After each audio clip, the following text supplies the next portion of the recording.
La douleur et la souffrance ont leurs limites. Celui qui les atteint est disposé à tout pour changer la situation. Vivez la révolte intelligente, à la lumière de la parole de Dieu. Assistez au message spécial Campagne d'Israël.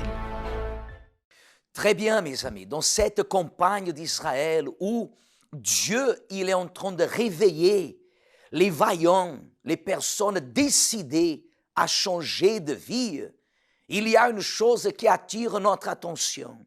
Au moment que Dieu dit à Gideon, va avec cette force que tu as. Lorsque Dieu a dit cela, d'ailleurs, ça s'affiche dans l'écran, vous pouvez lire, va avec cette force que tu as. Dieu, il a voulu montrer que toute personne qui désire changer de vie, que toute personne qui n'accepte pas la situation qu'elle est en train d'affronter, elle doit tout simplement s'appuyer dans la parole de Dieu et elle doit confier dans ses actes de foi.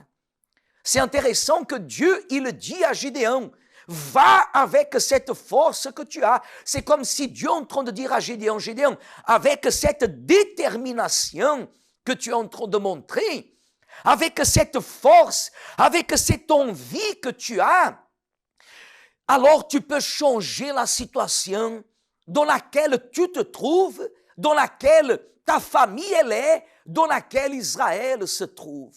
Souvent les personnes ayant l'habitude d'avoir une foi religieuse qui les amène à prier, à prier, à prier, à prier, elles finissent par se décourager parce qu'elles restent dans la dépendance uniquement que Dieu vienne agir, que Dieu vienne agir, que Dieu vienne agir, que Dieu vienne écouter ses prières. Oui, Dieu écoute nos prières, mais il est Dieu.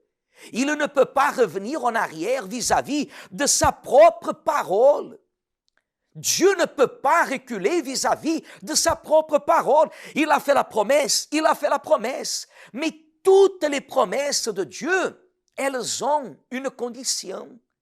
Dieu, pour changer la situation dans laquelle Israël se trouvait, dans laquelle Gideon se trouvait, Dieu avait besoin que Gideon puisse avoir une attitude contraire à celle qu'il avait habituellement. Gideon, la famille de Gideon, il se prosternait devant les idoles. Des fois, la personne, elle pense que Dieu ne sait pas. Dieu connaît tout. Dieu connaît tout. C'est facile d'arriver à l'église et dire, pasteur, je ne comprends pas, je ne sais pas pourquoi ma vie elle est dans cet état, pourquoi ma famille elle est dans cet état, pourquoi le mariage est dans cet état. Ça c'est facile. Le pasteur n'est pas là pour diviner, le pasteur n'est pas un magicien. Mais Dieu connaît tout. Et ce que Dieu a dit à Gideon, Dieu est en train de dire aujourd'hui, pendant ce mois de juin, encore ce mois de juin de 2020, Dieu est en train de dire, va avec cette force que tu as. Tu as la force pour prier. Il y a des personnes qui, elles n'ont plus la force pour prier parce qu'elles n'ont pas été exaucées, comme si c'est la faute de Dieu, comme si c'est Dieu le coupable. Analysez que Gédéon, à un moment donné, il réclame en disant, « Ah, mon Seigneur, si l'Éternel est avec nous, pourquoi tout cela nous est arrivé ?» Mais à vrai dire, cette situation était arrivée à cause de leur attitude, de leur comportement, de leurs habitudes. Ils se sont donnés au plaisir de la société à leur époque. Comme dans nos jours, la personne, elle fait tout et n'importe quoi. Elle vient à l'église, elle prie et la vie de la personne va changer. Bien évidemment que non. Il faut que vous investissiez votre force en obéissant à ce que Dieu, il parle.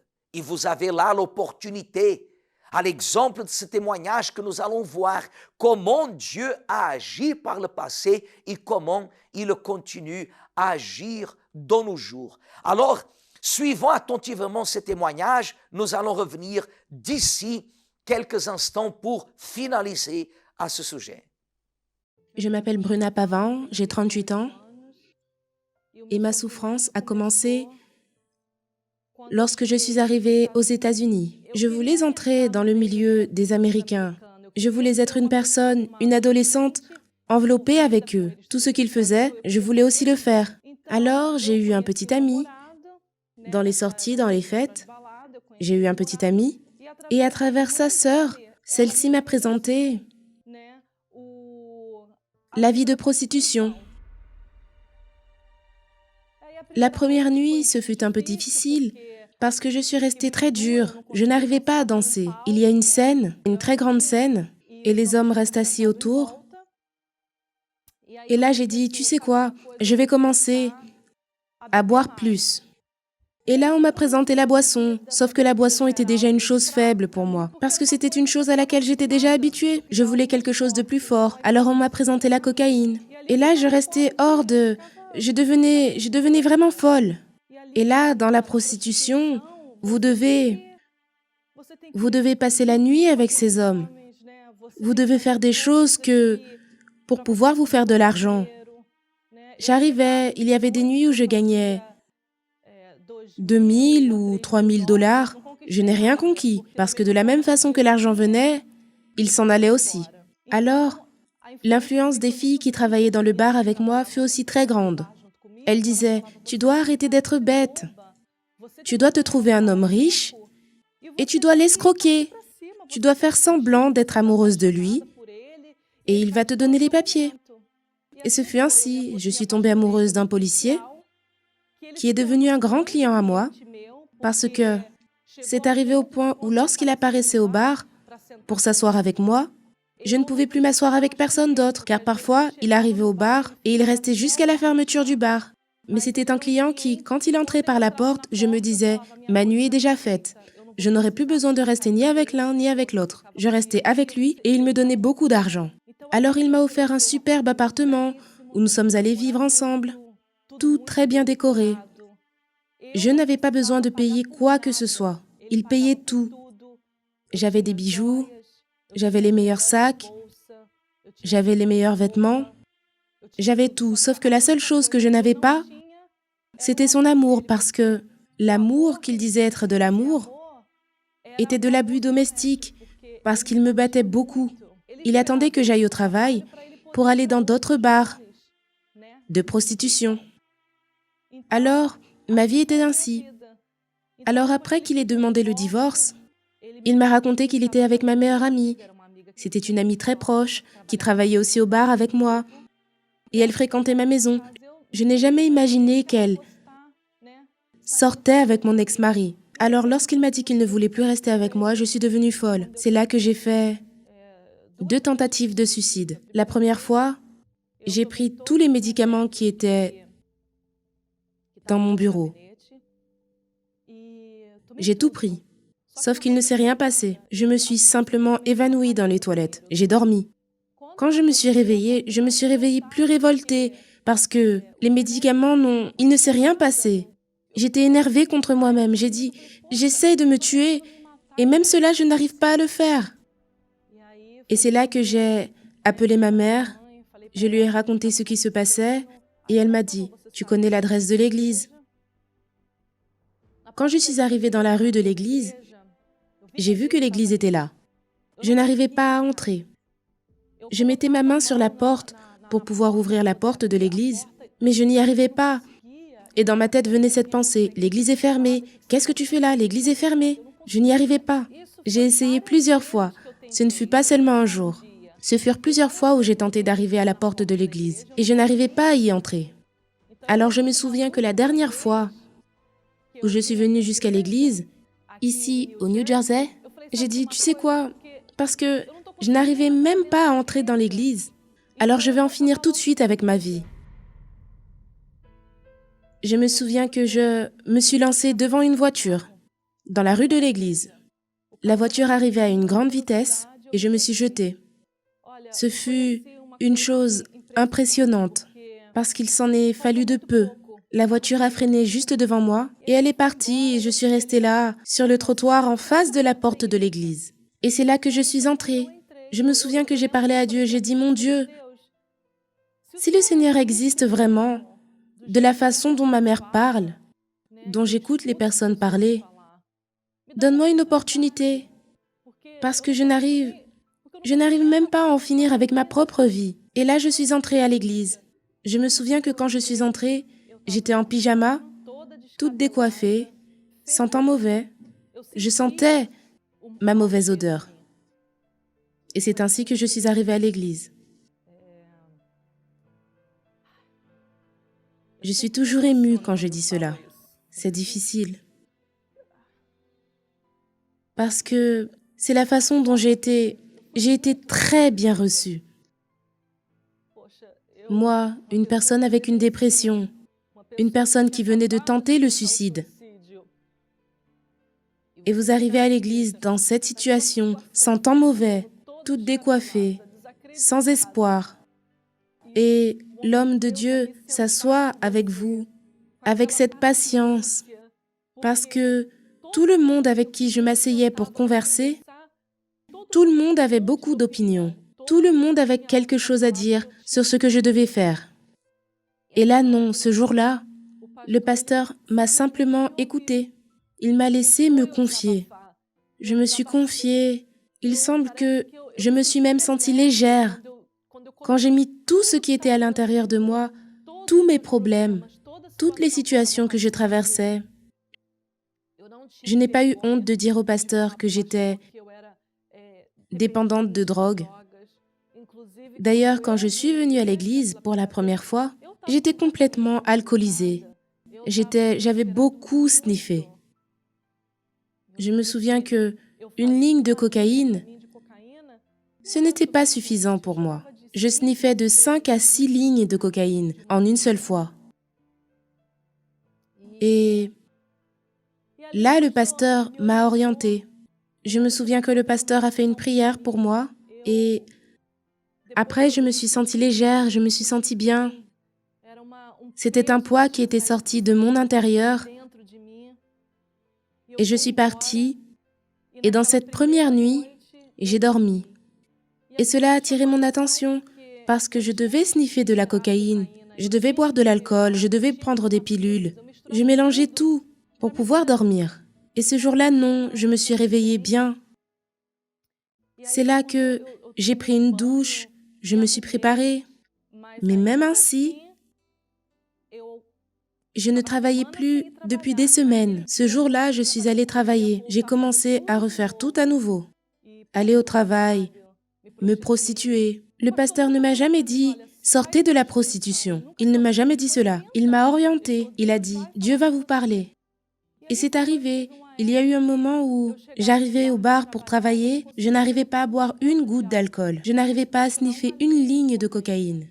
Et je me sentais étrange. Je n'arrivais pas à passer la nuit avec des hommes. Je n'arrivais pas à faire quoi que ce soit. Et là, je me suis dit, tu sais quoi, cela n'est plus pour moi. J'ai cherché un endroit où habiter. Je suis sortie de la prostitution. Sauf que je mettais déjà tout en pratique, mais il y a une chose que je n'arrivais pas. C'était pardonner mon ex-mari. Et je l'ai rencontré et je lui ai demandé pardon. Ce fut horrible, parce que je lui ai demandé pardon et il m'a jetée dehors. Il pensait que j'étais folle. Et je suis sortie dévastée. Je me souviens que je suis sortie dévastée, j'ai couru à l'église, j'ai discuté avec le pasteur. Mais en même temps, j'ai vu que c'était la dernière chose que j'avais besoin de faire sortir de mon intérieur. Je me souviens que ma première campagne d'Israël, je ne comprenais pas très bien et je voulais vraiment recevoir le Saint-Esprit. Le pasteur parlait du Saint-Esprit et cela me rendait curieuse. Je disais, je veux le Saint-Esprit. Et je suis montée sur l'autel et après quelques jours, j'ai été baptisée du Saint-Esprit. Ce fut... Excusez-moi. Pour moi, ce fut la chose. Je n'ai pas d'explication parce que j'ai été rejetée par tous. J'ai été rejetée par des membres de la famille. J'ai été rejetée par des amis. J'ai été rejetée par mon ex-mari. Il m'a mise à la rue. Je n'ai pas honte de le dire, j'étais une prostituée.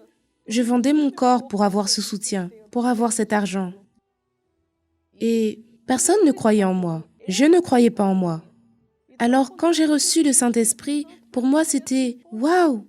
Dieu m'a accepté !» Alors là, je n'étais plus préoccupée avec quoi que ce soit, parce que Dieu m'avait déjà accepté. Aujourd'hui, je suis très bien mariée. Mon mariage aujourd'hui ne se compare pas avec le mariage que j'avais. Mon mari est un homme de Dieu. Et évidemment, mon mariage fut aussi quelque chose dont je fus très contente. Mais cela ne se compare pas au baptême du Saint-Esprit.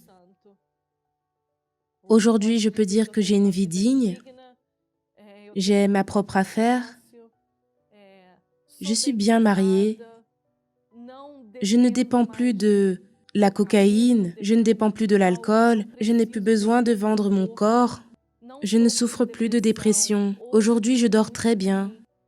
Et après cela, Dieu m'a donné la direction de ce que je pouvais faire. Alors, j'ai travaillé, j'ai été faire mes petits cartons. Et une autre campagne d'Israël est arrivée, j'ai sacrifié, je sacrifiais. Et enfin, j'ai été pas à pas. Alors, quand mon dernier sacrifice, nous avons acheté notre maison. Après un petit moment, Dieu nous a donné les conditions. Nous avons acheté notre maison. Nous avons même réformé la maison de la façon dont nous voulions.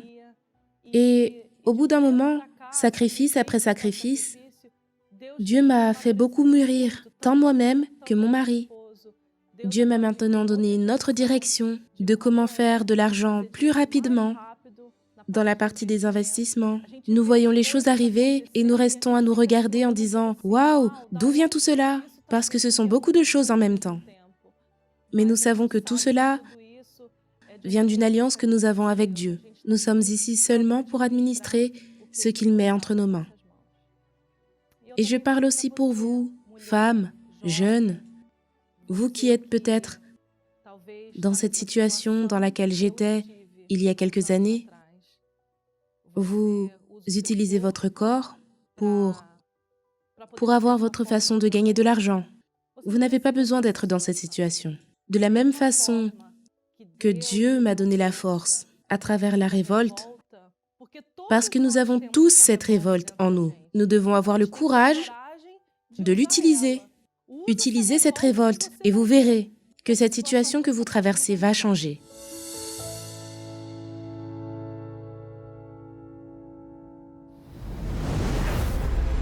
S'accommoder vs sacrifier. S'accommoder, c'est s'habituer. S'adapter à une situation ou à une circonstance. La personne qui s'accommode se contente de ce qu'elle a. Elle ne cherche pas plus loin que ce qui se présente devant elle. Elle ne sait pas réagir face aux situations difficiles qui s'élèvent contre elle. Elle accepte et vit en accord avec ses difficultés puisqu'elle a toujours pris l'habitude de vivre selon les circonstances. Le faible s'accommode. Le fort, lui, sacrifie.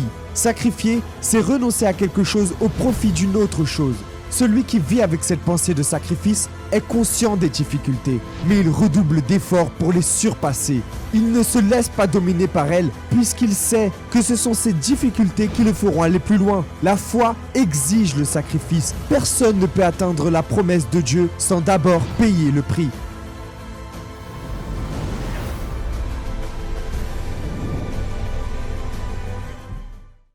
Très bien, mes amis, la parole de Dieu ne faillit pas. Le témoignage le prouve.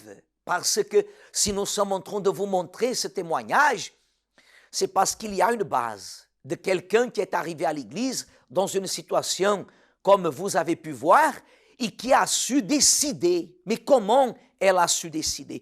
Comment elle a pu changer la situation au milieu d'une campagne? À travers la parole. La parole de Dieu ne faillit pas. La parole de Dieu ne revient jamais en arrière. Peu importe où que vous soyez, vous avez l'opportunité de changer de vie. Et dans tous les centres d'accueil universels, un hôtel, pendant la campagne d'Israël, dont la foi de la révolte intelligente est élevée vers l'Éternel pour qu'il vienne nous écouter et qu'il vienne considérer nos attitudes sur cet même autel. Parce qu'il y a des personnes, quand on parle d'autel, qui disent qu'on n'a plus besoin de faire des sacrifices. Ce genre de personnes, elles pouvaient très bien rester à leur place, personne n'a rien demandé. On n'a pas parlé à ces personnes que de tellement religieuses, elles finissent même par contredire ce que Dieu a établi. Mais nous respectons ces personnes. Mais l'autel, il a été, il est et il sera. L'endroit où la personne, elle sait qu'elle ne peut pas mentir devant Dieu. Elle ne peut rien cacher devant Dieu. Mais elle peut changer sa vie. Et vous avez cette opportunité en venant aujourd'hui même au centre d'accueil universel et en défiant cette foi, en déterminant que cette situation va changer. Pour quelle raison? En croyant en Dieu, je vais vivre une vie qui ne correspond pas à sa parole. Je ne suis pas religieux pour accepter cette situation comme étant ma destinée.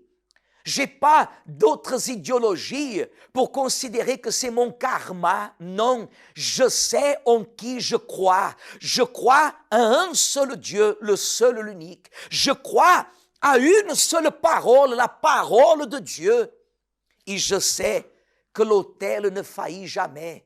Comme vous voyez ici, va avec cette force que tu as. Nous sommes en train de nous habiller. D'ailleurs, dans tous les sens, vous voyez même qu'ici nous avons cette expression, va avec cette force que tu as. Vous êtes l'invité à mettre toute votre force et à changer cette situation. Ici à Paris, 254, rue du Faubourg Saint-Martin, 10e arrondissement de Paris, à côté du métro Louis Blanc et Stalingrad, mais dans tous les centres d'accueil universels éparpillés en France, vous avez l'opportunité de monter à l'hôtel. www.centredaccueil.fr. C'est le site qui vous donnera les adresses les plus proches de chez vous pour que vous puissiez aller vers l'hôtel ou alors en appelant la ligne Amis 24 heures que c'est le 01 53 35 85 11. Quelqu'un vous donnera l'adresse la plus proche et vous allez certainement avoir l'opportunité de changer de vie. Dieu, il a parlé avec Gideon. Dieu est en train de parler avec ceux qui croient. Que Dieu vous bénisse à toutes et à tous. Et à demain, à la même heure, pour vous transmettre un message de foi.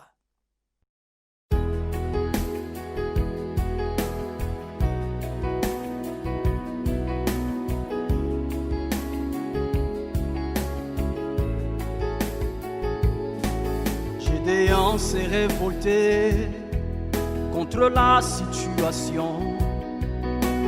Il n'acceptait plus de vivre dans l'humiliation. Au pressoir du froment il travaillait, car en lui brûlait le feu de la révolte. L'Éternel s'approcha, il vit son indignation. Il dit à Gédéon, je suis avec toi, va avec cette force que tu as. Va Gédéon, va par cette force que tu as. Offre sur l'autel ton sacrifice. La victoire je la remets entre tes mains. Va dans cette force, ne crains point, vaillant héros. Utilise ta foi intelligente. La victoire, je la remets entre tes mains. Gédéon s'est révolté contre la situation. Il n'acceptait plus de vivre dans l'humiliation. Au pressoir du froment il travaillait, car en lui brûlait le feu de la révolte. l'Éternel s'approcha, fit son indignation et dit à Gédéon, je suis avec toi, va avec cette force que tu as. Va Gédéon, va par cette force que tu as. Offre sur l'autel ton sacrifice, la victoire je la remets entre tes mains. Va dans cette force, ne crains point, vaillant héros. Utilise ta foi intelligente, la victoire je la remets entre tes mains. Va Gédéon, va par cette force que tu as. Offre sur l'autel ton sacrifice, la victoire je la remets entre tes mains. Va dans cette force, ne crains point, vaillant héros. Utilise ta foi intelligente, la victoire je la remets entre tes mains.